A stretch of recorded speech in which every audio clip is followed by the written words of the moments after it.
안녕하세요. 저는 GDSK의 김병철이라고 합니다. 오늘 외부 데이터를 활용해서 새로운 인사이트를 획득할 수 있는 이런 내용으로 좀 말씀을 드리려고 하는데요. 외부 데이터를 사용을 해보신 분들도 계실 거고, 그 다음에 한 번쯤 고민하셔서 좀 찾아보시거나 하다가 어려워서 그만두신 분들도 계실 거고, 외부 데이터가 뭐지? 처음 겪어보시는 분들도 계실 것 같아요. 그래서 오늘 어떤 외부 데이터들이 있는지, 그리고 사용하려면 어떤 기술이나 어떤 준비가 필요한지, 그리고 또 그게 실제로 사용했을 때 효과가 있는지, 이런 내용에 대해서 전체적으로 좀 말씀을 드리고자 합니다. 그러면 지금부터 외부 데이터를 활용해서 새로운 인사이트 찾기 시작해 보겠습니다. 지금 보면 외부 데이터를 사용할 수 있는 가장 좋은 시기인 것 같아요. 한 3가지 정도로 말씀을 드릴 수 있는데요. 첫 번째가 일단 시장이 굉장히 급격하게 변화하고 있습니다. 다 아시겠지만 한 30년 전에 비해서 노령화가 한 5배 정도 급격하게 노령화가 지속이 되고 있고, 그 다음에 1, 2인 가구, 이제 혼자 살거나 아니면 그냥 부부만 사는 이런 가구가 전체 가구의 50%를 넘은 지가 지금 한 2, 3년 정도 된 것 같아요. 그렇게 변하고 있고, 그리고 전통적인 구매력이 높은 지역이라고 얘기할 수 있는 강남 정부라든가 이런 곳들이 또 이외의 곳들도 굉장히 많이 생기고 있고, 또 아시겠지만 전통 상권이 몰락하고 신흥 상권들이 빨리 세워졌다가 그 다음에 또 갑자기 없어지고 또 다른 곳이 부활하는, 이렇게 시장들이 굉장히 뭔가 빨리 변하고 있습니다. 그래서 이런 것들에 대해서 어떻게 파악할 수 있을까, 이런 데이터들도 많이 나와 있고, 이런 부분들이 하나가 있고요. 두 번째는 드디어 이런 데이터를 활용할 수 있는 데이터 근거, 데이터를 사용할 수 있는 법률적 근거가 만들어졌습니다. 데이터 3법이 통과되면서 2, 3년 전으로 기억을 하는데요. 드디어 익명정보라고 불리는 정보를 개인의 동의 없이 사용할 수 있는 근거들이 좀 마련이 됐습니다. 그래서 시장도 변하고 법률적 근거도 생겼고, 또 마지막으로 빅데이터나 딥러닝, 머신러닝 이런 식의 많은 데이터를 처리할 수 있는 컴퓨팅 파워들이 많이 생겨났죠. 그래서 이런 부분들을 통해서 우리가 외부 데이터를 활용할 수 있는 환경들은 굉장히 만들어졌는데, 실제로 고객분들을 만나 뵙고 하다 보면 이런 말씀들을 많이 하세요. 실제로 사용할 수 있는 데이터가 많이 없다. 분석할 수 있는 데이터가 없다. 왜냐하면 앱이라든가 모바일 앱들이 많이 생기다 보니 고객들한테 받을 수 있는 정보가 전부 다 간편 인증으로 핸드폰 번호 정도 알 수 있는 정도로 굉장히 작아지고, 또 동의를 받아야 되는, 획득해야 되는 이런 것들이 굉장히 많아지다 보니까 데이터는 굉장히 많아지고 많이 사용할 수 있는 분석이나 법률이나 이런 것들은 많아지는데, 실제로 우리가 데이터를 분석하려고 하면 데이터가 별로 없는 이런 부분들이 생기게 되는 거죠. 그런데 실제로 공공이나 시장이나 이런 쪽에서 외부 데이터들은 굉장히 많이 발생을 하고 있습니다. 그래서 그런 데이터들을 이용을 해서 분석을 한번 해보시면 어떨까, 그리고 거기에 필요한 기술들이 뭔지 오늘 이 부분 더 말씀을 좀 드리겠습니다. 외부 데이터라고 하면 우리 회사에 없는 데이터잖아요.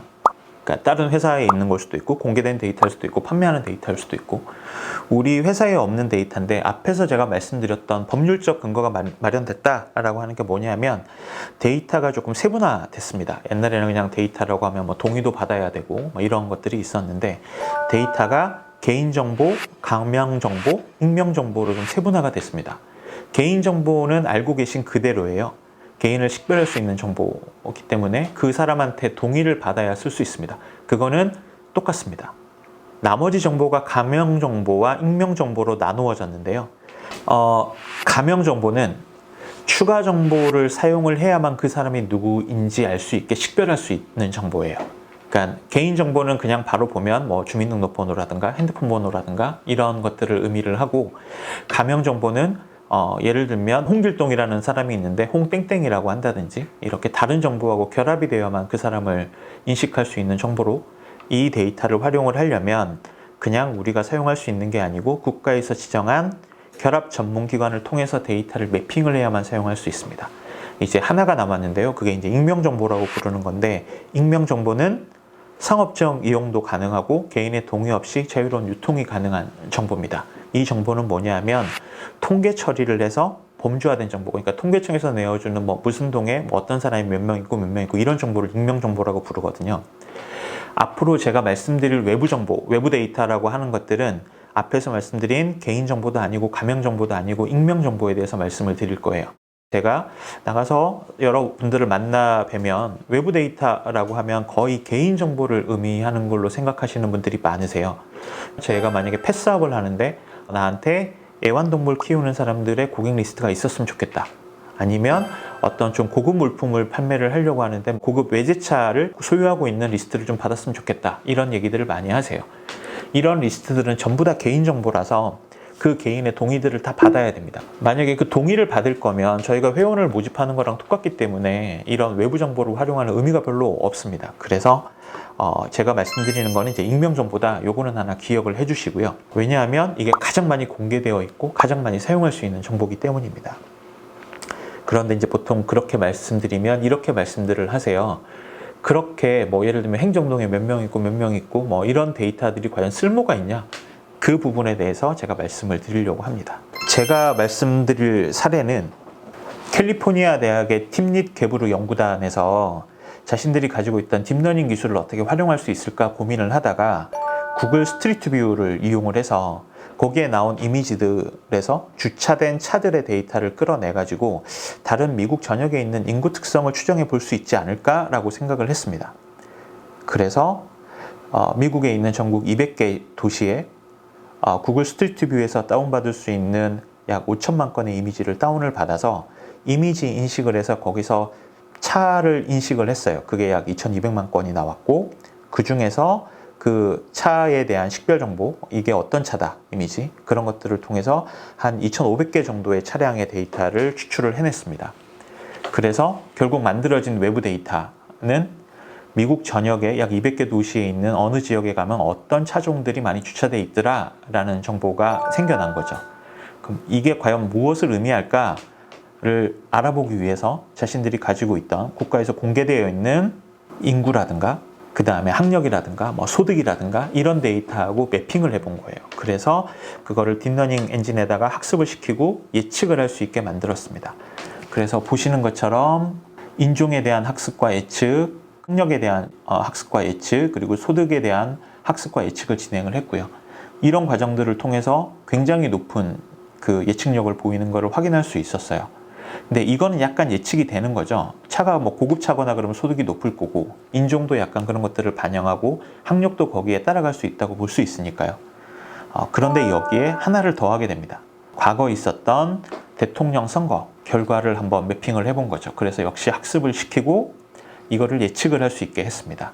왼쪽에 보이는 게 예측이고요. 오른쪽이 실제 그 결과인데 굉장히 많은 예측력을 높일 수 있었습니다. 이 결과를 다시 얘기를 해보면 미국 전역에 있는 주차된 차종을 알면 대통령 선거의 결과를 예측할 수 있다는 뜻이 되거든요. 이 상관관계가 사람이 보기에는 눈에 잘 보이지는 않잖아요. 외부에 있는 데이터를 이용을 해서 전혀 상관이 없는 것 같은 다른 것들을 예측할 수 있다. 이런 부분들이 이제 제가 말씀드린 예상치 못한 결과들을 도출할 수 있다라는 거고요. 이 데이터를 이제 다른 식으로 한번 빗대어서 생각을 해보면 우리 회사의 주력 고객층이 누군지 알 수 있을까? 아니면 우수 고객이 많은 지역이 어딘지 예측할 수 있을까? 그리고 신제품 판매 현황을 예측할 수 있을까? 이런 쪽으로 바꿔볼 수 있는 거예요. 그런데 우리 회사에서 내부 데이터, 지금 가지고 있는 데이터는 고객에 대한 판매 데이터, 그 다음에 뭐 상품 데이터 이런 것들이 있을 수 있잖아요. 그래서 이런 두 가지를 엮어서 한번 생각을 해볼 수가 있습니다. 그리고 국내에서 진행된 사례들도 있습니다. 이 업종은 온라인으로도 상품을 판매를 하고 백화점에 입점해서 상품을 똑같이 또 오프라인으로도 판매를 하는 곳이었는데요. 똑같이 회원 영역별로 지역에 분포를 시켰습니다. 그래서 그 회원들이 어디에 많이 살고 있는지를 표시를 했고 거기에 외부 데이터인 각종 인구 통계 정보들을 같이 붙여 놓은 거죠. 그래서 두 가지의 외부 정보하고 우리의 우수 고객들이 많은 지역과의 연관성을 파악을 했습니다. 물론 지역적 특성도 파악을 했고요. 그리고 이 디시전 트리라는 통계 분석 기법을 통해서 우리 고객들이 있는 우수 가망 지역, 우수 지역에 대한 특징들을 뽑아낸 거죠. 그렇게 해서 얼마나 상관도가 높은지를 봤더니 굉장히 높은 상관도가 나왔습니다. 말씀드리자면 교육 수준이 굉장히 높은 그 변별력으로 나타났고요. 이런 것들을 통해서 앞으로 우리 회원들이 지금 많은 곳 말고 앞으로 많아질 수 있는 곳이 어딘가 이런 것들을 예측할 수 있었습니다. 그래서 입점 지점을 추천해서 거기에다가 팝업 스토어를 만들고 뭐 성과를 분석했던 그런 결과들이 있고요. 또 하나의 사례는 이런 부분들입니다. 요거는 동일 지역에 지점이 3군데가 있는데 매출이 한 곳은 2배가 넘고 나머지 2곳은 유사했습니다. 그래서 이 원인이 뭘까를 다른 원인들은 저희가 파악을 하지 않고 순수하게 외부 데이터, 인구 통계 정보라든가 이런 것들만 이용해서 이걸 본 겁니다. 먼저 똑같이 연관성이 뭐가 있는지 외부 데이터와 이 2배가 많은 지점과 그렇지 못한 지점을 비교를 했고요. 도대체 뭐가 이 2가지를 가르는 가장 큰 변수가 되냐를 봤고 여러 가지 데이터를 대입하면서 본 결과 마지막에 특정 주거 유형에서 굉장히 많은 주문이 압축적으로 발생한다는 걸 확인할 수 있었어요. 보시면 거리별로 지점별로 어떤 주거 유형별의 매출 평균 주문 수인데요. 보시면 최소 3배에서 많게는 10배 넘게까지 차이가 난다는 걸 알 수 있었습니다. 그래서 그 특정 지점이 위치한 2배가 넘는 지점이 위치한 곳의 입지가 그런 주거 유형들을 많이 가지고 있다는 것을 판단을 했고 그래서 만약에 그 지역에 새로운 지점이 들었을 때는 그 특정 주거 유형이 많은 곳을 선점할 수 있도록 저희가 안내를 했던 경험들이 있고요.